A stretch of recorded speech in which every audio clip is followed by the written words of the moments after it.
Mimi mshabiki wa timu ya Wananchi. Mimi kwanza naipongeza timu yangu kwa kufanya vizuri jana kwa kumpiga mtu aliyokuwa akiongoza goli 5 kwa bila. Na nina uhakika uko Zanzibar kwenye uwanja wa Guantanamo Bay. Kwa hiyo mtani ataumbuka vibaya sana. Mimi nafurahia ushindi wa pointi 3, nizidishe pointi basi.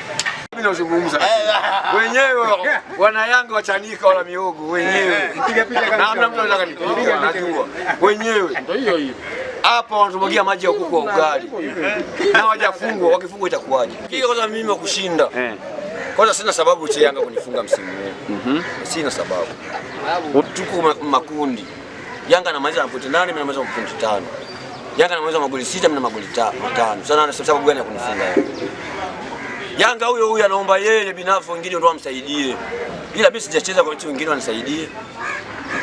Tunamuona engineer anakaa kwenye simu. Sema baba. Anakaa hivi kwenye simu. Wanashashinda goli 3 anaperuzi. Akiangalia matokeo anasimama anakaa. Anasimama anakaa. Anaiomba Lali imsaidie.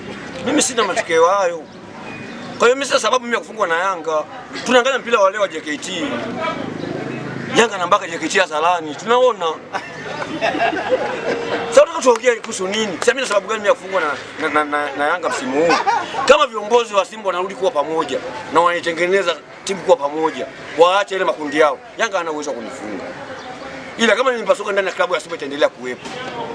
Tunapasuka na Yanga zaidi hata mara 10, 15. Na sisi kwetu sio ajabu.